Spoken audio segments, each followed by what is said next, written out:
اعوذ باللہ من الشیطان الرجیم بسم اللہ الرحمن الرحیم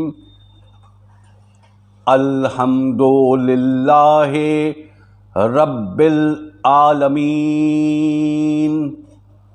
الصلاۃ والسلام علی سیدنا و نبینا و حبیب قلوبنا و طبیب نفوسنا و شفیع ذنوبنا خاتم النبیین ابی القاسم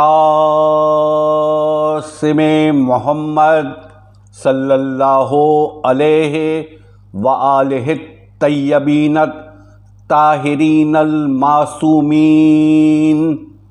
والصلاۃ والسلام علی سید الوصیین و امام المتقین و امیر المؤمنین مولانا علی ابن ابی طالب علیہ السلام ولعن اللہ علی اعدائہم اجمعین۔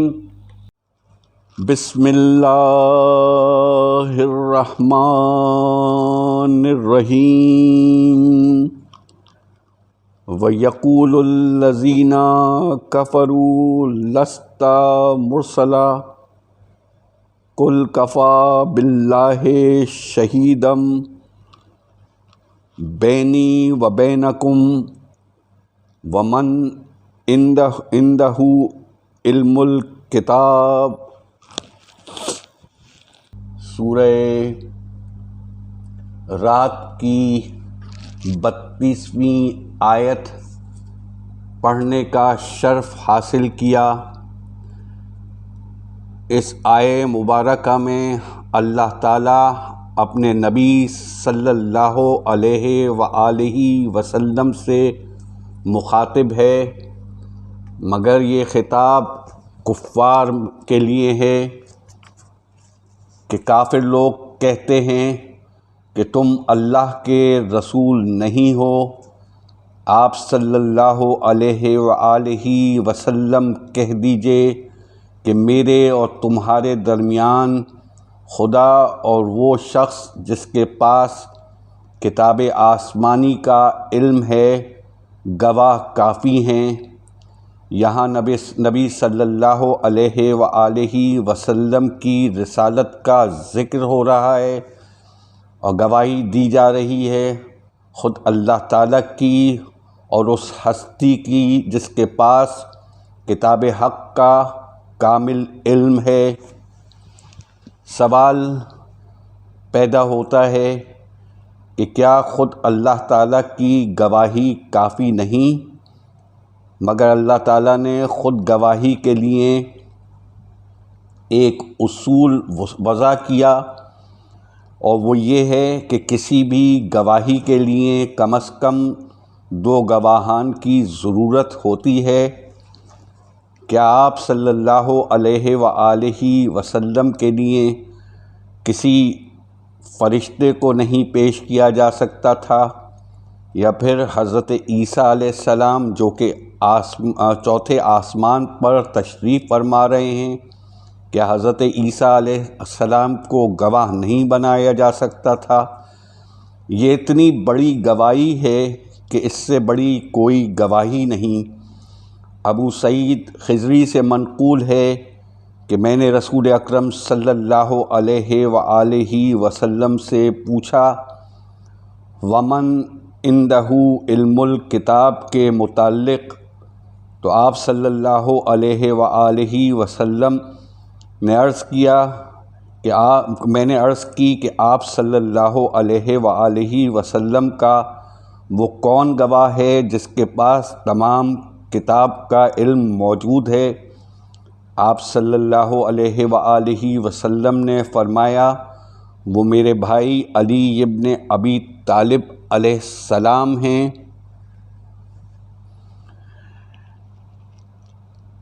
احتجاج طبرسی میں عبداللہ بن ولید سے منقول ہے کہ امام جعفر صادق علیہ السلام فرماتے ہیں کہ بتاؤ لوگوں، اولو العزم انبیاء اور حضرت علی علیہ السلام کے متعلق کیا فرماتے ہیں؟ میں نے عرض کیا لوگ اولو العزم انبیاء سے کسی کو افضل نہیں مانتے۔ آپ علیہ السلام نے فرمایا کہ اللہ تعالیٰ نے سورہ اعراف کی آیت نمبر 145 میں فرمایا کہ ہم نے موسیٰ کے لیے ہر شعبہ زندگی میں کچھ نصیحت لکھ دی، اور اللہ تعالیٰ حضرت عیسیٰ کے متعلق سورہ زخرف کی آیت 63 میں فرما رہا ہے کہ میں تم لوگوں کے پاس حکمت لے کر آیا ہوں، تم پر بعض ان باتوں کی حقیقت کھول دوں جن میں تم اختلاف کر رہے ہو۔ حضرت موسیٰ علیہ السلام کے لیے بھی کچھ نصیحتیں لکھی گئیں، اور حضرت عیسیٰ علیہ السلام بھی بعض اختلافی امور کو واضح کرتے نظر آ رہے ہیں۔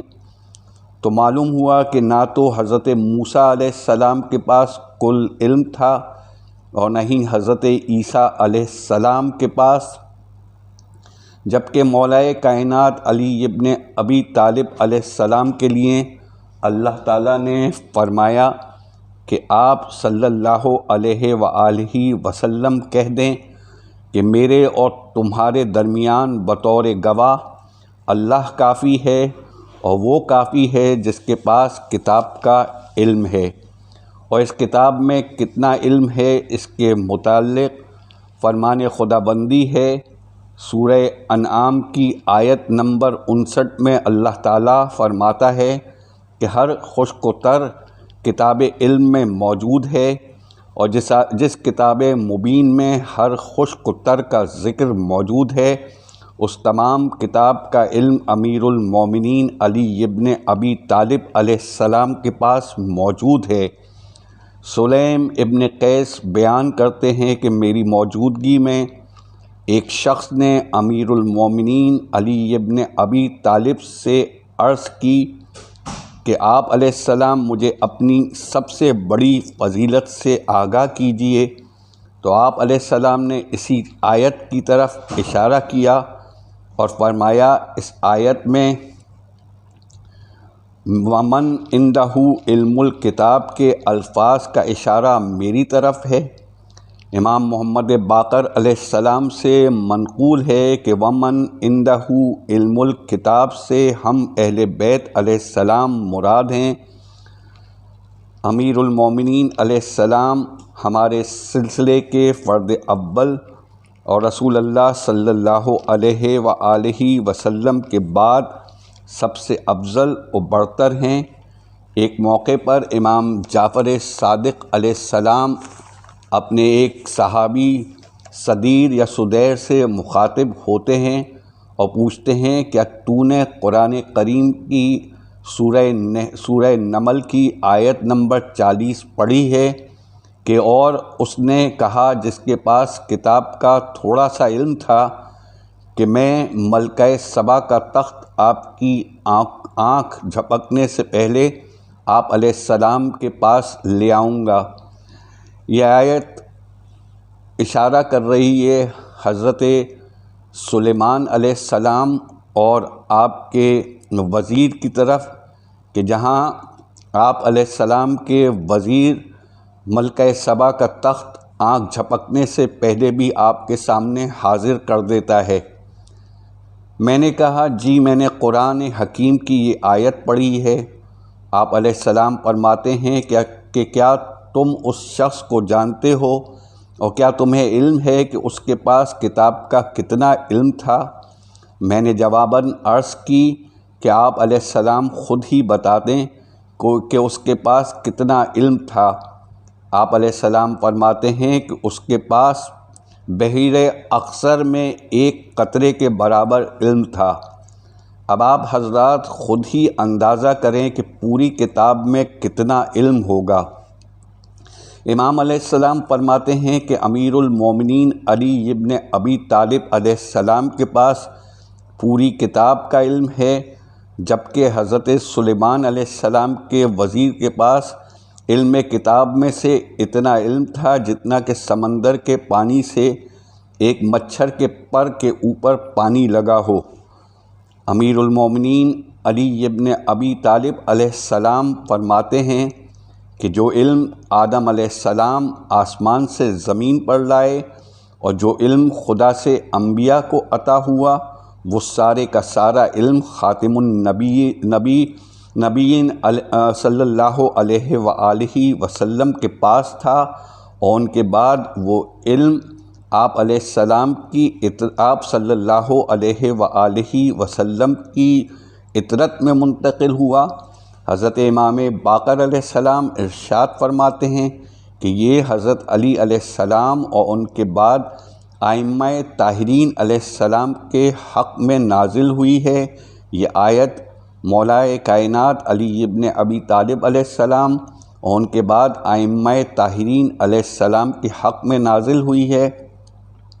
حضرت علی علیہ السلام کے پاس علم الکتاب تھا اور آپ علیہ السلام نبی صلی اللہ علیہ وآلہ وسلم کے بعد اس امت کے سب سے بڑے عالم تھے۔ امام جعفر صادق علیہ السلام فرماتے ہیں کہ حضرت سلیمان بن داؤد علیہ السلام کے پاس اسم اعظم میں سے ایک حرف تھا، جبکہ امیر المومنین علیہ السلام کے پاس پوری کتاب کا علم تھا۔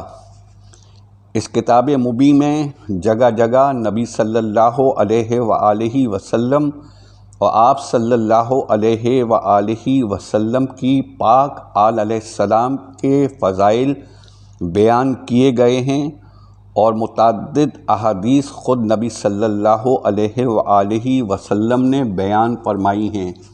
کیا صرف یہی ایک آیت جو اہل بیت علیہ السلام کی شان میں بیان کی گئی ہیں اہل بیت علیہ السلام کی فضیلت بیان کرنے کے لیے کافی نہیں کہ جہاں اللہ تعالیٰ نے اپنے ساتھ کسی بھی فرشتے یا کسی بھی نبی کو اپنے ساتھ گواہی کے لیے نہیں چنا، بلکہ انتخاب ان کا کیا جن کے پاس کتاب کا مکمل علم ہے۔ پھر اللہ تعالیٰ اس مقدس کتاب میں ارشاد فرماتا ہے، سورہ مائدہ کی آیت نمبر 55 کوٹ کر رہا ہوں کہ بسم اللہ الرحمن الرحیم، انما ولیکم اللہ ورسولہ آمنوا الذین یقیمون الصلاۃ ویؤتون الزکاۃ وہم راکعون۔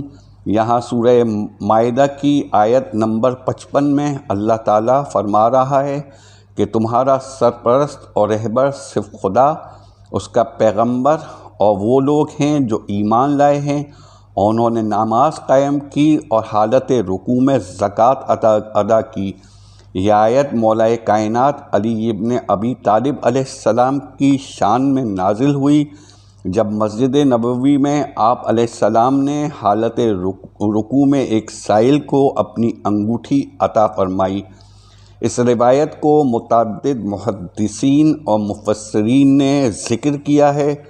شاعر نبی صلی اللہ علیہ وآلہ وسلم حسان بن ثابت نے اس آیت کی شان نزول کے بارے میں یہ اشعار کہے کہ آپ علیہ السلام ہی وہ ذات ہیں جنہوں نے حالت رکوع میں زکوٰۃ دی۔ اے رکوع کرنے والوں میں سب سے افضل، آپ علیہ السلام پر ہماری جان قربان۔ جناب ابو ذر غفاری فرماتے ہیں کہ میں نے خود رسول اللہ صلی اللہ علیہ وآلہ وسلم سے سنا ہے کہ علی علیہ السلام نیک اور پاک لوگوں کے قائد اور کفار کے قاتل ہیں۔ جو ان کی مدد کرے خدا ان کی نصرت و مدد کرتا ہے، اور جو شخص ان کی مدد و نصرت سے ہاتھ کھینچ لے تو خدا بھی اس کی مدد سے ہاتھ کھینچ لیتا ہے۔ اس کے بعد جناب ابو ذر غفاری مزید فرماتے ہیں، اے لوگوں، ایک دن میں رسول صلی اللہ علیہ وآلہ وسلم کے ساتھ مسجد میں نماز پڑھ رہا تھا کہ ایک سائل مسجد میں داخل ہوا اور لوگوں سے مدد طلب کی۔ لیکن کسی نے اسے کچھ نہ دیا۔ اس نے اپنا ہاتھ آسمان کی طرف بلند کر کے کہا، خدایا گواہ رہنا کہ میں نے تیرے رسول صلی اللہ علیہ وآلہ وسلم کی مسجد میں مدد طلب کی، لیکن کسی نے مجھے جواب تک نہیں دیا۔ ایسی حالت میں جبکہ مولائے کائنات علی ابن ابی طالب علیہ السلام رکوع میں تھے، اپنے دائیں ہاتھ کی چھنگلی سے اشارہ کیا، ساحل قریب آیا اور انگوٹھی آپ علیہ السلام کے ہاتھ سے اتار لی۔ پیغمبر خدا صلی اللہ علیہ وآلہ وسلم جو نماز حاجت میں تھے اس واقعے کو دیکھا۔ جب آپ صلی اللہ علیہ وآلہ وسلم نماز سے فارغ ہوئے تو سر آسمان کی طرف بلند کیا اور اس طرح کہا کہ خدایا میرے بھائی موسیٰ نے تجھ سے سوال کیا تھا کہ ان کی روح کو وسعت دے اور ان کے کام ان پر آسان کر دے اور ان کی زبان کی گرہ کھول دے تاکہ لوگ ان کی گفتار سمجھ سکیں۔ نیز موسیٰ علیہ السلام نے سوال کیا کہ ان کے بھائی ہارون علیہ السلام کو ان کا وزیر اور مددگار قرار دے اور ان کے ذریعے ان کی قوت میں اضافہ فرمائے اور انہیں ان کے کاموں میں شریک کار کر دے۔ خداوندہ میں تیرا بندہ محمد مصطفیٰ صلی اللہ علیہ وآلہ وسلم تیرا رسول اور برگزیدہ ہوں، میرے سینے کو کھول دے، میرے کام مجھ پر آسان کر دے اور میرے خاندان میں سے میرے بھائی علی علیہ السلام کو میرا وزیر مقرر کر تاکہ ان کی وجہ سے میری کمر مضبوط اور قوی ہو جائے۔ ابھی پیغمبر صلی اللہ علیہ وآلہ وسلم کی دعا ختم بھی نہ ہوئی تھی کہ جبرائیل علیہ السلام نازل ہوئے اور اسی آیت کو پڑھنے لگے کہ تمہارا سرپرست اور رہبر صرف خدا، اس کے پیغمبر اور وہ لوگ ہیں جو ایمان لائے اور جنہوں نے نماز قائم کی اور حالت رکوع میں زکوٰۃ دی۔ یاد رکھیں یہاں ولی کے معنی دوست سے نہیں ہیں بلکہ سرپرستی، تصرف اور مادی اور روحانی رہبری اور قیادت کے ہیں، خصوصاً جبکہ یہ ولایت الہی اور ولایت پیغمبر صلی اللہ علیہ وآلہ وسلم کے ہم پلہ قرار پائی ہے اور تینوں کو ہی ایک ہی لفظ کے تحت بیان کیا گیا ہے۔ اسی طرح یہ آیات ان آیات میں سے ہے جو حضرت علی علیہ السلام کی امامت اور ولایت پر نص قرآنی کی حیثیت سے دلالت کرتی ہے۔ آپ سامعین کے سامنے قرآن حکیم کی دو آیات پیش کرنے کا حاصل کیا۔ اب آپ حضرات کی سماعتوں کی نظر قرآن حکیم کی سورہ فاطر سے آیت نمبر 32 نظر کر رہا ہوں۔ بسم اللہ الرحمن الرحیم۔ پھر ہم نے اس کتاب کا وارث انہیں بنایا جنہیں ہم نے اپنے بندوں میں سے برگزیدہ کیا، پس ان میں کچھ نے اپنے نفس پر ظلم کیا اور کچھ میانہ روا رہے اور کچھ اللہ کے اذن سے سبقت لے جانے والے ہیں، یہی تو بڑا فضل و کرم ہے۔ اس آیت میں وارثین قرآن کا ذکر ہے۔ اس آیت میں اللہ تعالیٰ فرما رہا ہے کہ پھر ہم نے کتاب یعنی قرآن حکیم کا وارث اپنے بندوں کو بنایا جنہیں ہم نے برگزیدہ کیا۔ کتاب یعنی قرآن حکیم کی وارث اور برگزیدہ قوم کون لوگ ہیں؟ اللہ تعالیٰ نے یہاں 3 طرح کے گروہوں کا ذکر کیا ہے۔ نمبر 1 وہ گروہ جس نے دستور زندگی سے انحراف کیا اور اس سعادت ابدی سے اپنے آپ کو محروم کر کے اپنے نفس پر ظلم کیا۔ دوسرا گروہ وہ ہے جس نے میانہ روی اختیار کی۔ یہ لوگ ظلم بنفس کرنے والے نہیں اور نہ ہی یہ گناہان کبیرہ کے مرتکب ہوئے، یہ لوگ چند گناہان صغیرہ کے مرتکب ہوئے۔ تیسرا گروہ وہ ہے جو سابقٌ بالخیرات ہونے کی وجہ سے پہلے گروہ کی طرح ظلم بالنفس نہیں کرتا اور دوسرے گروہ کی طرح چھوٹے گناہوں کا بھی ارتکاب نہیں کرتا، اور یہی وہ لوگ ہیں جو مقام عصمت پر فائز ہیں اور اللہ تعالیٰ کے برگزیدہ مکلف ہونے کے مرحلے کے بعد اجر و درجات کے مقام پر بھی فائز ہیں، اور یہی وہ لوگ ہیں جو وارث قرآن ہونے کا حق ادا کرنے والے ہیں۔ اللہ کا فضل کبیر شامل ہونے ہی کی وجہ سے سابقون بالخیرات کے درجات پر فائز ہوتے ہیں۔ چنانچہ اہل بیت علیہ السلام سے روایت ہے کہ اس کے مصداق آل رسول صلی اللہ علیہ وآلہ وسلم ہیں، اور حدیث ثقلین سے بھی ثابت ہے کہ قرآن اور اہل بیت علیہ السلام قیامت تک ایک دوسرے سے جدا نہ ہوں گے۔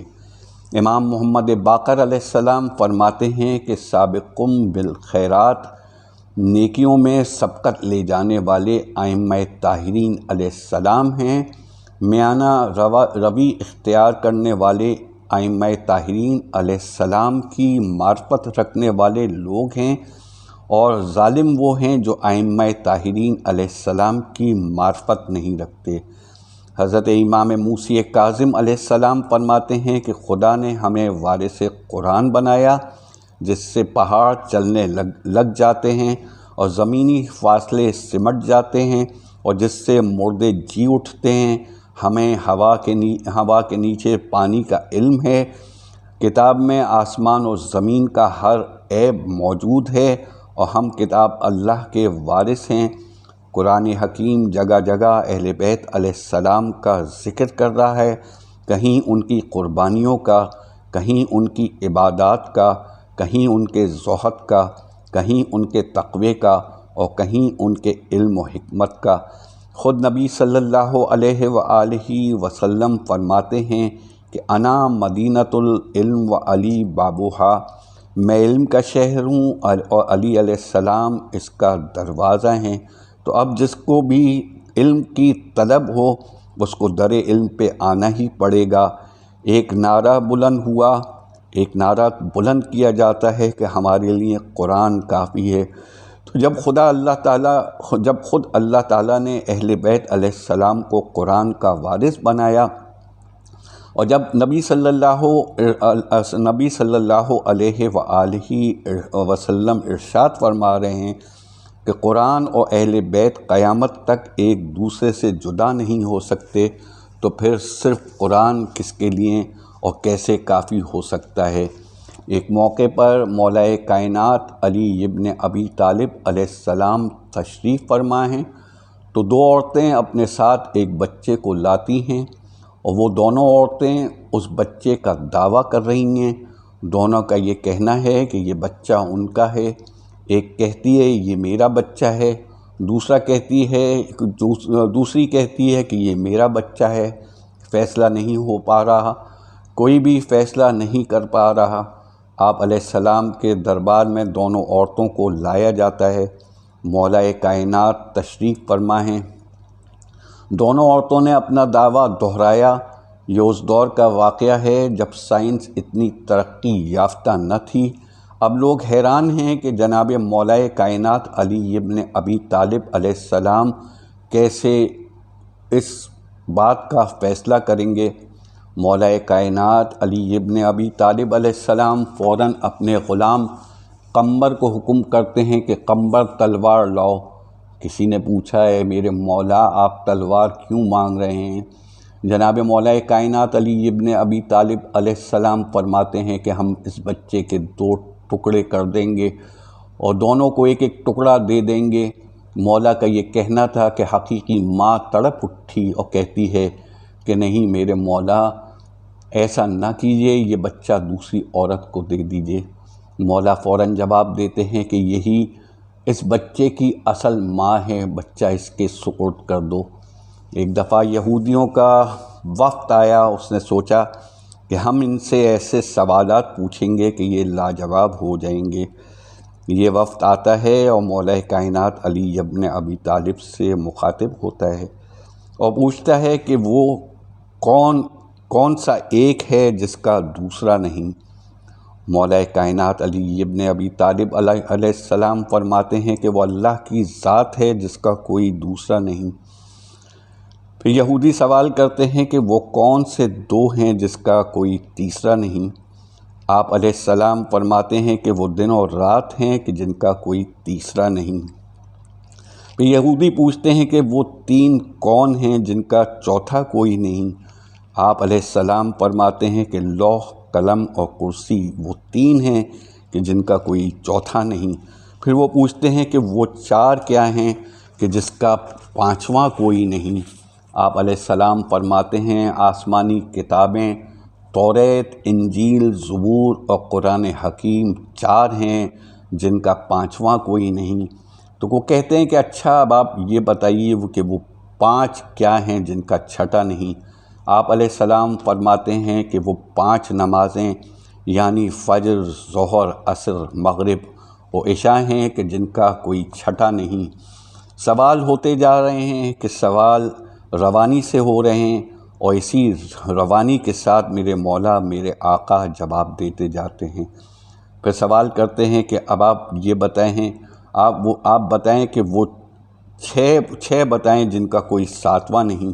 آپ علیہ السلام فرماتے ہیں کہ اللہ تعالیٰ نے زمین و آسمان کو سات، سوال ہوتا ہے کہ وہ سات کیا ہیں جن کا کوئی آٹھواں نہیں؟ آپ علیہ السلام فرماتے ہیں کہ زمین و آسمان، وہ چھ کیا ہیں کہ جن کا کوئی ساتواں نہیں؟ میں معافی چاہتا ہوں یہاں پر، وہ چھ کیا ہیں کہ جن کا کوئی ساتواں نہیں؟ آپ علیہ السلام فرماتے ہیں کہ زمین و آسمان کو اللہ تعالیٰ نے 6 دنوں میں پیدا کیا اور اس کا کوئی ساتواں نہیں۔ تو پھر اچھا یہ بتائیے کہ وہ 7 کیا ہیں کہ جن کا کوئی آٹھواں نہیں؟ آپ فرماتے ہیں اللہ تعالیٰ نے 7 آسمان بنائے جن کا آٹھواں کوئی نہیں۔ اچھا تو وہ 8 بتائیں جن کا کوئی نواں نہیں؟ آپ علیہ السلام فرماتے ہیں کہ اس عرش کو 8 فرشتوں نے اٹھا رکھا ہے، ان کا کوئی نواں نہیں۔ اچھا پھر آپ یہ بتائیں کہ کہ وہ 9 کیا ہیں جن کا 10واں نہیں؟ آپ علیہ السلام فرماتے ہیں کہ وہ 9 کیا ہیں کہ جن کا 10واں نہیں؟ آپ علیہ السلام فرماتے ہیں کہ حضرت صالح علیہ السلام کی قوم میں 9 بڑے کافروں کے 9 بڑے سردار تھے، ان کا کوئی 10واں نہیں۔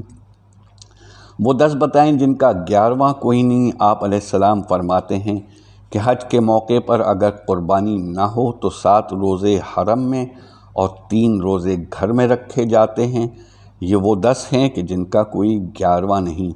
روانی سے سوال ہو رہے ہیں اور میرے مولا، میرے آقا جناب علی ابن ابی طالب علیہ السلام جواب دیتے چلے جاتے ہیں۔ یہ سلسلہ بڑھتا رہا اور مولا کائنات علی ابن ابی طالب علیہ السلام نے تمام سوالات کے جواب دیے۔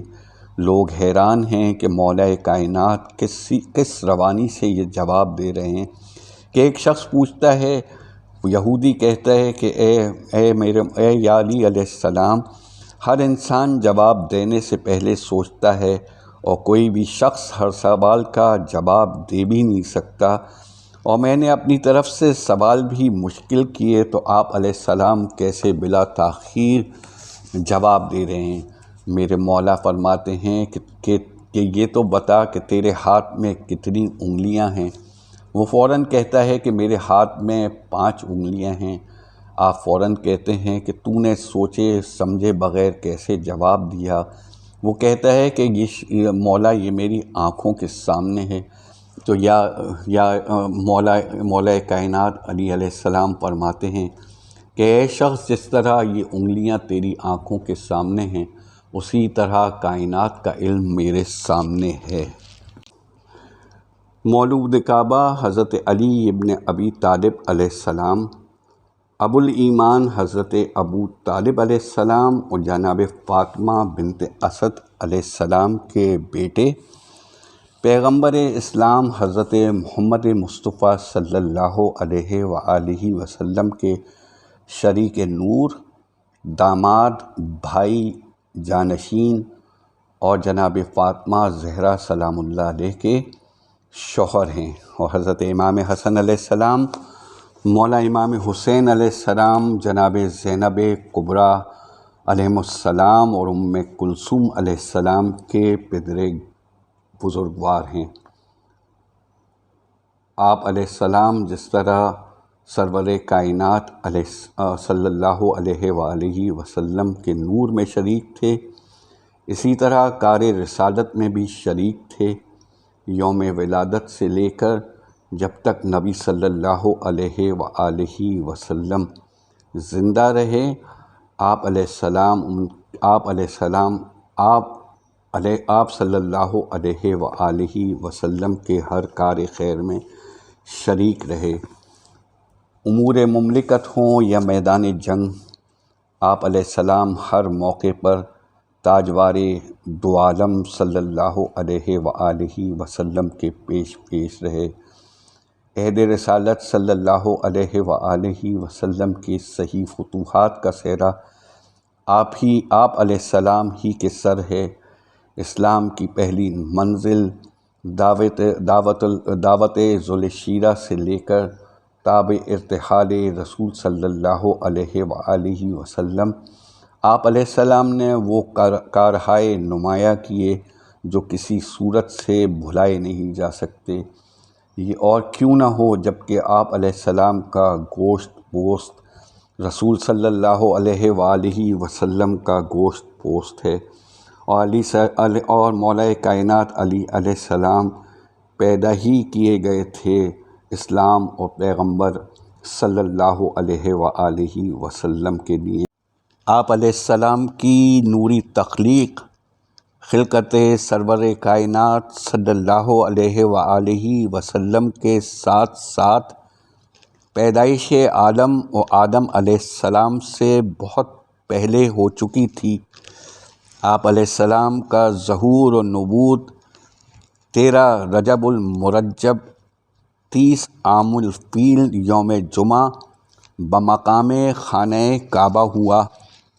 آپ علیہ السلام کی والدہ گرامی جناب فاطمہ بنت اسد اور آپ علیہ السلام کے والد جناب ابو طالب علیہ السلام تھے، اور آپ دونوں طرف سے ہاشمی تھے۔ مورخین عالم نے آپ علیہ السلام کے خانہ کعبہ میں پیدا ہونے کے متعلق کبھی کوئی اختلاف ظاہر نہ کیا۔ جناب فاطمہ بنت اسد کو جب درد زاہ کی تکلیف محسوس ہوئی تو آپ علیہ السلام بمشورہ رسول کریم صلی اللہ علیہ وآلہ وسلم کے خانہ کعبہ کے قریب گئیں اور اس کا طواف کرنے کے بعد دیوار سے ٹیک لگا کر بیٹھ گئیں۔ یعنی ایسا محسوس ہوتا ہے کہ جناب فاطمہ بنت اسد کو خانہ کعبہ خود اپنی طرف بلا رہا ہو، جبکہ حضرت مریم علیہ السلام کو حکم ہوتا ہے کہ آپ وادی مقدس سے باہر تشریف لے جائیں۔ جناب فاطمہ بنت اسد دیوار سے ٹیک لگا کر کھڑی ہو گئیں اور بارگاہ خدا کی طرف متوجہ ہو کر عرض کی کہ خدایا، میں تیری مومنہ ہوں، تجھے جناب ابراہیم علیہ السلام بانی خانہ کعبہ اور اس مولود کا واسطہ جو میرے پیٹ میں ہے، میری مشکل کو دور فرما۔ ابھی دعا کے جملے ختم نہ ہونے پائے تھے کہ دیوار کعبہ شق ہوئی اور جناب فاطمہ بنت اسد داخل کعبہ ہوئیں اور دیوار چوں کی توں ہو گئی۔ آپ علیہ السلام کی ولادت کعبے کے اندر ہوئی۔ علی علیہ السلام پیدا تو ہوئے لیکن انہوں نے آنکھ نہیں کھولی۔ جناب فاطمہ بنت اسد کو گمان ہوا کہ شاید بچہ بے نور ہے، مگر جب تیسرے دن سرور کائنات محمد مصطفیٰ صلی اللہ علیہ وآلہ وسلم تشریف لائے اور اپنی آغوش مبارک میں آپ علیہ السلام کو لیا تو جناب مولا کائنات علی ابن ابی طالب علیہ السلام نے اپنی آنکھیں کھولیں اور جمال رسالت صلی اللہ علیہ وآلہ وسلم پر جب نظر پڑی تو آپ نے سلام کر کے صحف آسمانی شروع کر دی۔ بھائی نے گلے لگایا اور یہ کہہ کر اے علی علیہ السلام جب تم ہمارے ہو تو میں بھی تمہارا ہوں۔ زبان رسالت سے دہن امامت میں 12 چشمے جاری ہو گئے اور علی علیہ السلام اچھی طرح سیراب ہوئے۔ الغرض حضرت علی علیہ السلام خانہ کعبہ سے چوتھے روز باہر تشریف لائے اور اس کے در پر علی کے نام کا بورڈ نصب ہو گیا، یعنی خانہ کعبہ پر مولا کائنات علی علیہ السلام کی تختی چسپاں ہو گئی، جو ہشام بن عبد المالک کے زمانے تک لگی رہی۔ آپ علیہ السلام پاک و پاکیزہ، طیب و طاہر اور مختون پیدا ہوئے۔ آپ علیہ السلام نے کبھی بت پرستی نہیں کی اور آپ علیہ السلام کی پیشانی کبھی کسی بت کے سامنے نہیں جھکی، اسی لیے آپ کے نام کے ساتھ کرم اللہ وجہہ بھی کہا جاتا ہے۔ آپ علیہ السلام کا نام سرور کائنات صلی اللہ علیہ وآلہ وسلم نے خدا کے نام پر علی رکھا۔ نام رکھنے کے بعد ابو طالب علیہ السلام اور جناب فاطمہ بنت اسد نے کہا کہ حضور ہم نے طاف غیبی سے یہی نام سنا ہے۔ آپ علیہ السلام کا ایک مشہور نام حیدر بھی ہے، جو آپ علیہ السلام کی ماں کا رکھا ہوا ہے، جس کی تصدیق اس رت سے ہوتی ہے جو آپ علیہ السلام نے مرحب کے مقابلے میں پڑھا تھا، جس کا پہلا مصرع یہ ہے کہ میری ماں نے میرا نام حیدر رکھا ہے۔ اس نام کے متعلق روایتوں میں ہے کہ جب آپ علیہ السلام جھولے میں تھے، ایک دن آپ کی والدہ کہیں گئی ہوئی تھیں، جھولے پر ایک سانپ جا چڑھا۔ آپ علیہ السلام نے ہاتھ بڑھا کر اس کے منہ کو پکڑ لیا اور کلے کو چیر پھینکا۔ جب ماں واپس آئیں تو ماجرا دیکھا تو بے ساختہ کہہ اٹھیں، یہ میرا بیٹا حیدر ہے۔ آپ علیہ السلام کی کنیت و القاب بے شمار ہیں۔ کنیت میں ابو الحسن اور ابو تراب مشہور ہیں، جبکہ آپ کے القاب میں امیر المومنین، مرتضیٰ، اسد اللہ، ید اللہ، حیدر کرار، نفس رسول اور ساقی کوثر بہت مشہور ہیں۔ آپ علیہ السلام کی پرورش رسول اکرم صلی اللہ علیہ وآلہ وسلم نے کی۔ پیدا ہوتے ہی گود میں لیا، منہ میں زبان دی اور دودھ کے بجائے لعاب دہن رسول خدا صلی اللہ علیہ وآلہ وسلم سے سیراب ہوئے۔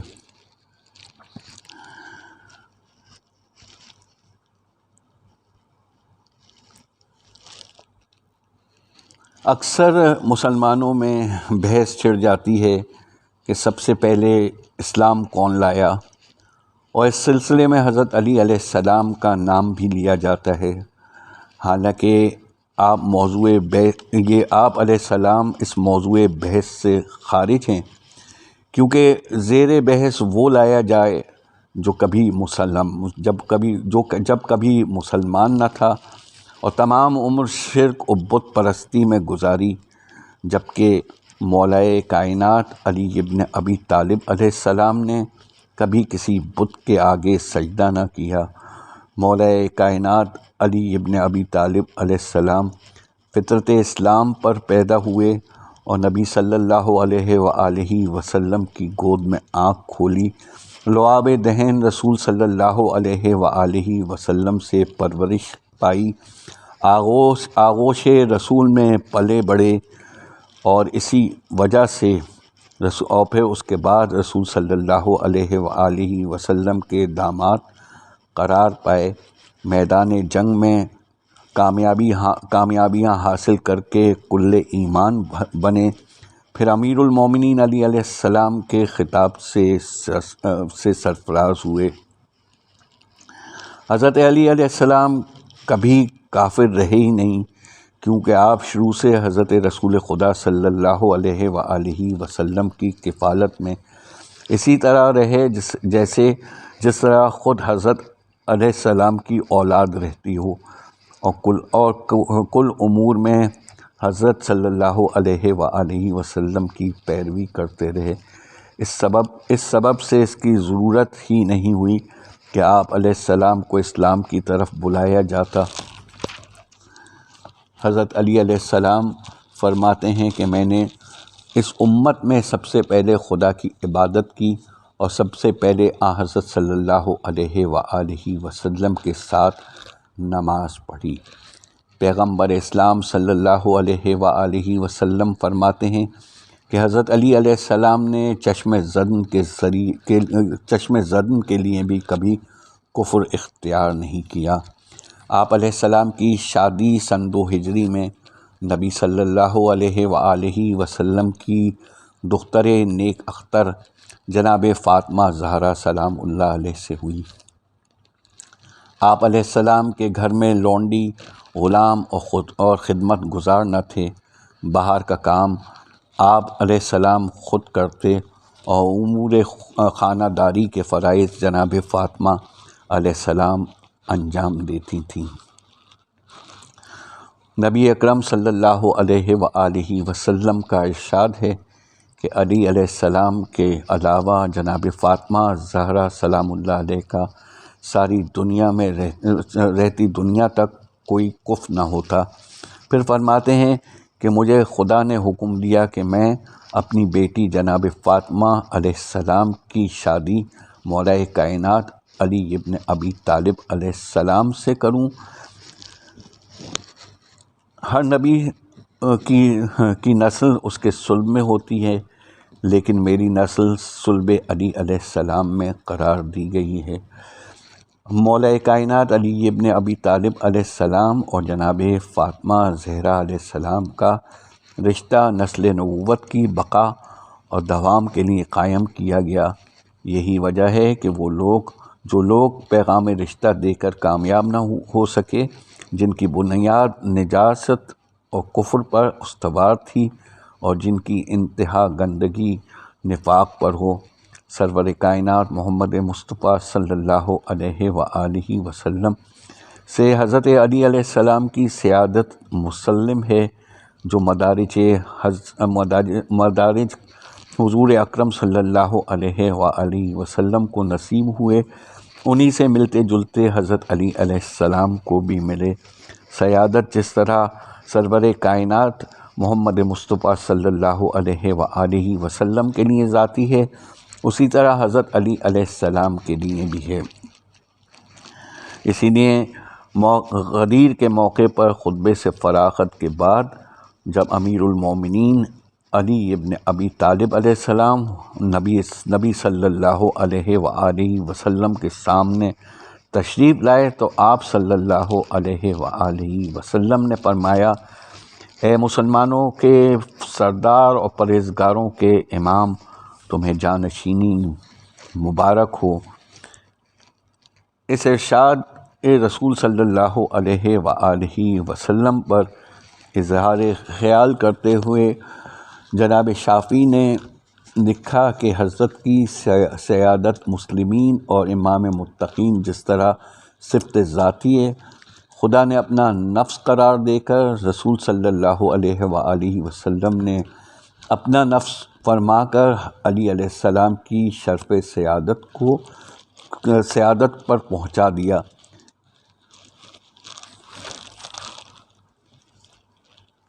علماء کرام کا اتفاق ہے کہ علم و شجاعت جمع نہیں ہو سکتے، لیکن مولا کائنات علی ابن ابی طالب علیہ السلام کی ذات نے اسے واضح کر دیا کہ میدان علم ہو یا میدان جنگ، دونوں پر قابو حاصل کیا جا سکتا ہے، بشرطے کہ انسان میں وہی صلاحیتیں ہوں جو قدرت کی طرف سے حضرت علی علیہ السلام میں ودیت کی گئی تھیں۔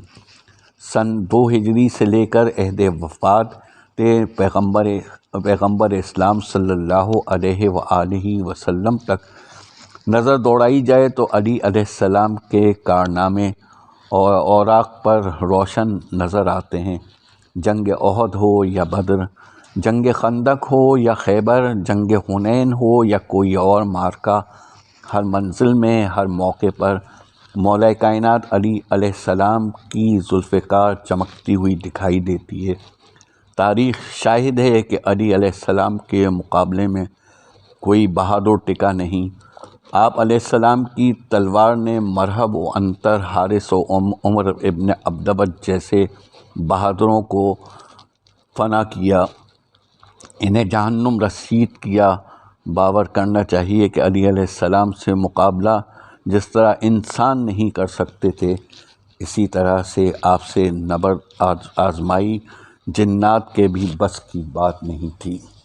امیر المومنین علیہ السلام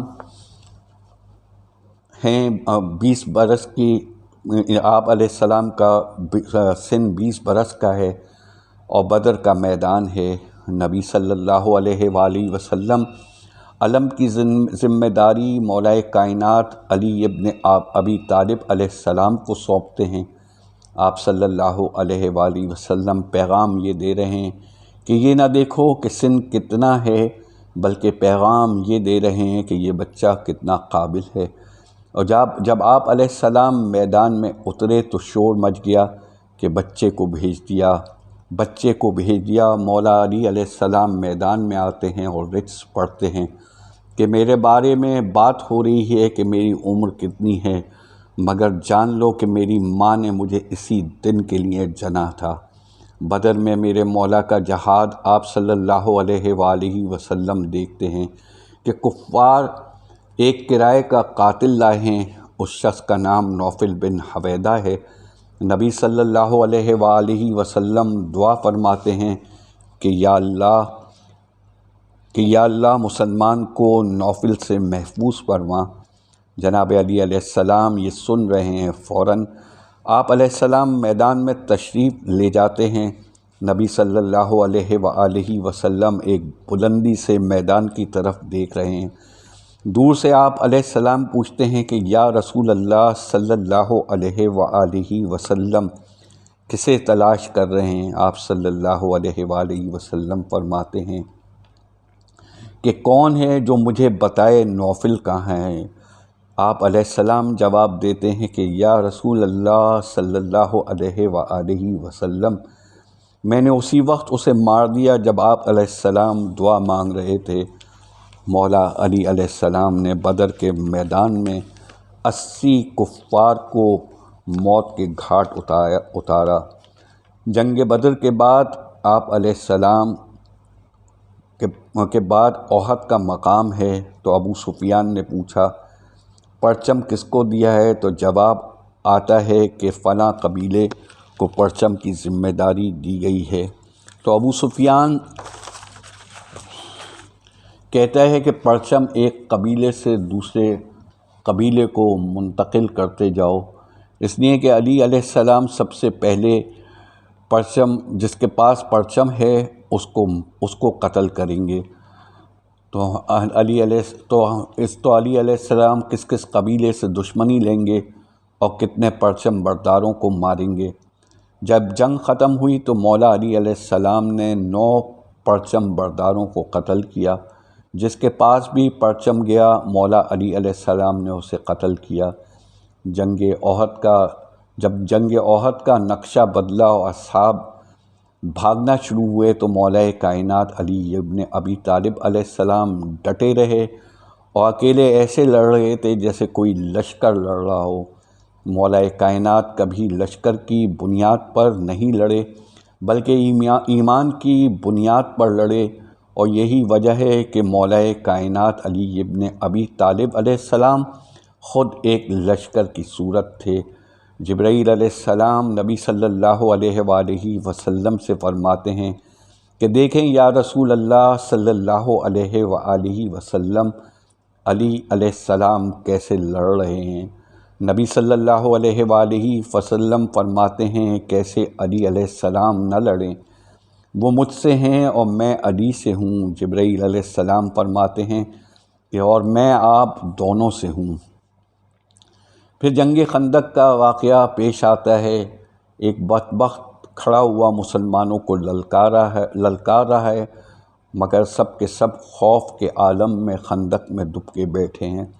نبی صلی اللہ علیہ وآلہ وسلم ایک سے پوچھ رہے ہیں کہ کون اس کتے کی زبان بند کرے گا، مگر سب خاموش ہیں سوائے مولا کائنات حضرت علی ابن ابی طالب علیہ السلام کے۔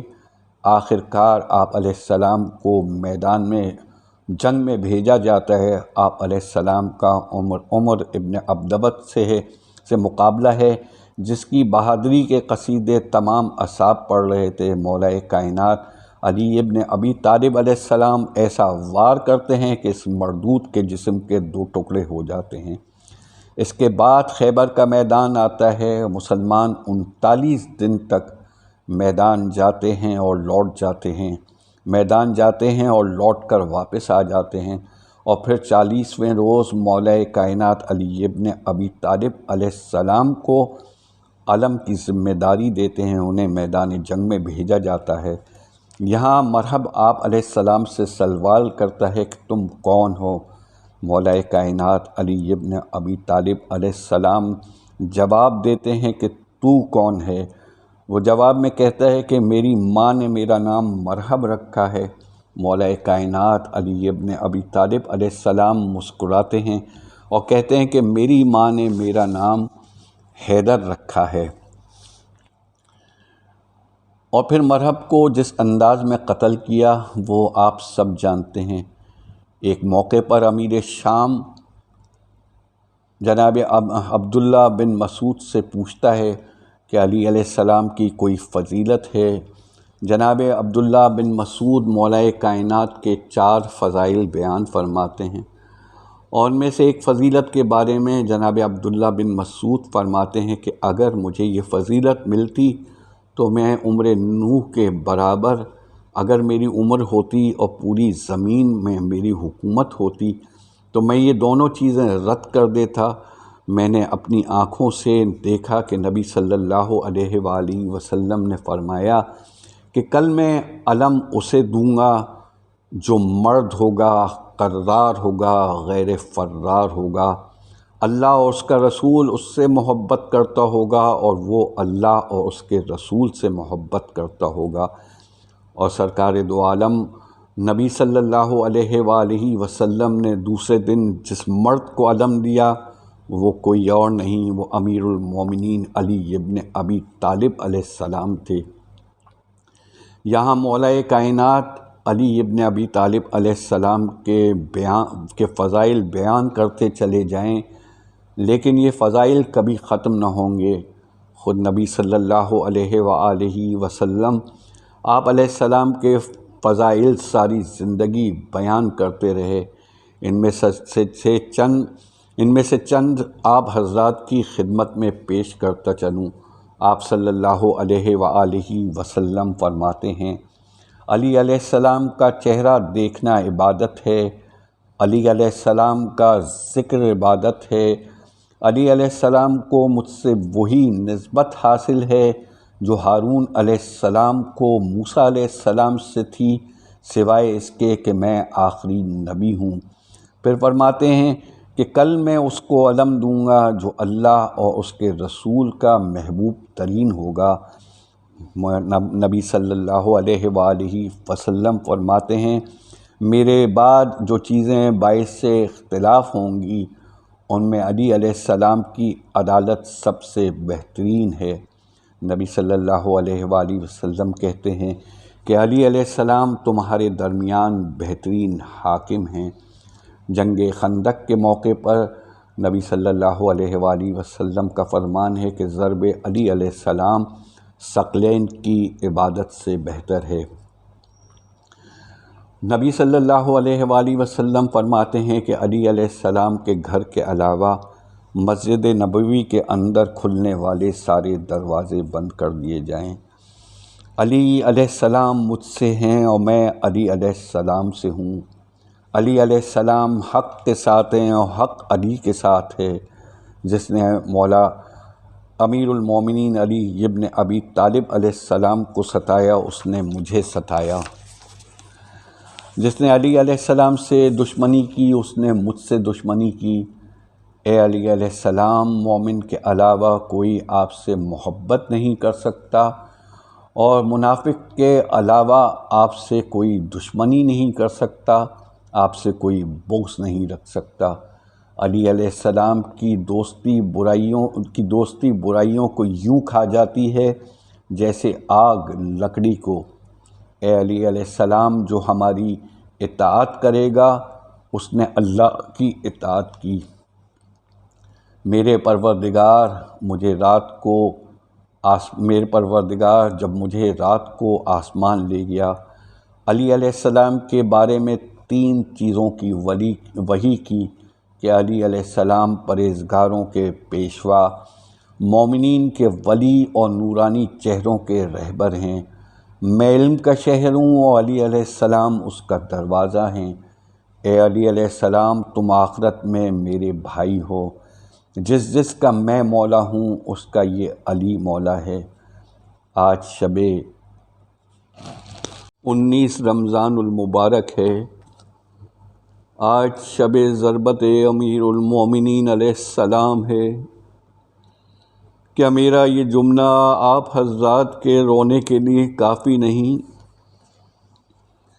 مولا علی علیہ السلام نے اپنی ذاتی حکومت میں کوفے کو دارالخلافہ بنایا، اور جب پہلی بار آپ علیہ السلام کا خاندان کوفے تشریف لایا تو آپ علیہ السلام نے امام حسن علیہ السلام سے ارشاد فرمایا کہ بیٹا حسن، میری بیٹیوں اور اپنی بہنوں کا قافلہ شہر کے باہر روک دو اور رات کے اندھیرے اور سناٹے میں قافلے کو گھر لانا۔ میں نہیں چاہتا کہ کسی نامحرم کی نظر اس قافلے پہ پڑے۔ پھر آپ علیہ السلام نے جناب زینب کبریٰ علیہ السلام کے ناکے کی مہار کو اپنے ہاتھوں میں تھام لیا اور ناکے کو لے کے چلے۔ کچھ فاصلے کے بعد آپ علیہ السلام جناب زینب کبریٰ علیہ السلام سے مخاطب ہوئے اور فرمایا، اے بیٹی عماری کا پردہ تو ہٹاؤ۔ جناب زینب عالیہ علیہ السلام نے اپنے بابا کے حکم کی تعمیل کی۔ مولا فرماتے ہیں، میری بیٹی، یہ کوفے کا پہلا چوک ہے۔ یہ کہہ کر قافلہ پھر روانہ ہوتا ہے، اور کچھ دیر کے بعد مولا علیہ السلام پھر اپنی بیٹی سے مخاطب ہوتے ہیں اور کہتے ہیں، میری بیٹی، یہ کوفے کی پہلی گلی ہے۔ اس کے بعد قافلہ ایک بازار میں داخل ہوتا ہے۔ آپ علیہ السلام فرماتے ہیں کہ یہ کوفے کا بازار ہے۔ جناب زینب کبریٰ علیہ السلام گھبرا کر سوال کرتی ہے کہ میرے بابا، یہ سب آپ مجھے کیوں بتا رہے ہیں؟ میں تو کبھی گھر سے باہر بھی نہ نکلی۔ بابا، آپ یہ سب محمد حنفی کو بتائیں، میرے بھائی عباس کو بتائیں، بھیا حسن کو بتائیں۔ میرے مولا علی ابن ابی طالب علیہ السلام بیان کرتے ہیں کہ جلد وہ وقت آئے گا میری بیٹی، یہی کوفے کی گلیاں ہوں گی، یہی کوفے کا بازار ہوگا۔ نہ حسن ہوں گے، نہ تمہارا بھائی حسین ہوگا، اور نہ ہی عباس ہوں گے۔ اے میری بیٹی، تمہیں اور تمہاری بہنوں کو بے ردا اور بے چادر گھمایا جائے گا، اور لوگ پاگلوں کی طرف قافلے پہ پتھر مارتے ہوں گے۔ جس وقت مولا ابو الفضل العباس جناب زینب عالیہ علیہ السلام سے رخصت لینے آتے ہیں تو جناب زینب عالیہ زار و قطار روتی جاتی ہے، گریہ کرتی ہے اور کہتی جاتی ہے کہ جب میرے بابا، میرے آقا وصیت کر رہے تھے کہ زینب آپ علیہ السلام کو قیدی بنایا جائے گا، آپ کو میرے نام بازاروں میں گھمایا جائے گا، تو مجھے یقین تھا کہ ایسا ہی ہوگا، مگر آج میں وثوق کے ساتھ کہہ سکتی ہوں کہ وہ وقت بہت قریب ہے جب میرے سر پہ چادر نہ ہوگی، میرے ہاتھوں میں رسیاں ہوں گی اور مجھے برہنہ سر بازاروں میں گھمایا جائے گا۔ آج کی رات میرے مولا جناب ام کلثوم کے گھر مہمان ہے۔ افطار کے وقت جناب ام کلثوم افطار کے لیے نمک، جو کی روٹی اور دودھ لا کر رکھتی ہے۔ میرے مولا بے اختیار جناب ام کلثوم سے مخاطب ہوتے ہیں کہ اے بیٹا ام کلثوم، کیا تم نے کبھی اپنے بابا کے دسترخوان پہ ایک سے زیادہ غذا دیکھی ہو؟ یہ کہہ کر آپ علیہ السلام نے دودھ لوٹا دیا اور جو کی روٹی اور نمک سے روزہ کھولا۔ پوری رات میرے مولا، میرے آقا بے قرار ہے، کبھی اندر جاتے ہیں اور کبھی باہر جاتے ہیں، کہتے جاتے ہیں کہ یہ وہی رات ہے جس کا وعدہ اللہ نے مجھ سے کیا۔ فجر کا وقت آیا، آپ علیہ السلام مسجد کی طرف روانہ ہونا چاہتے ہیں، مگر مرغابیوں نے آپ کا راستہ روک لیا، اور یہ مرغابیاں آہو بکا کرتی ہیں۔ مولا اپنی بیٹی جناب ام کلثوم سے مخاطب ہوتے ہیں اور کہتے ہیں کہ اے میری بیٹی، یہ مرغابیاں میرا نوحہ پڑھ رہی ہے۔ آپ علیہ السلام مسجد پہنچتے ہیں اور آپ علیہ السلام جب سجدے میں جاتے ہیں تو ایک بدبخت کے ہاتھ بلند ہوتے ہیں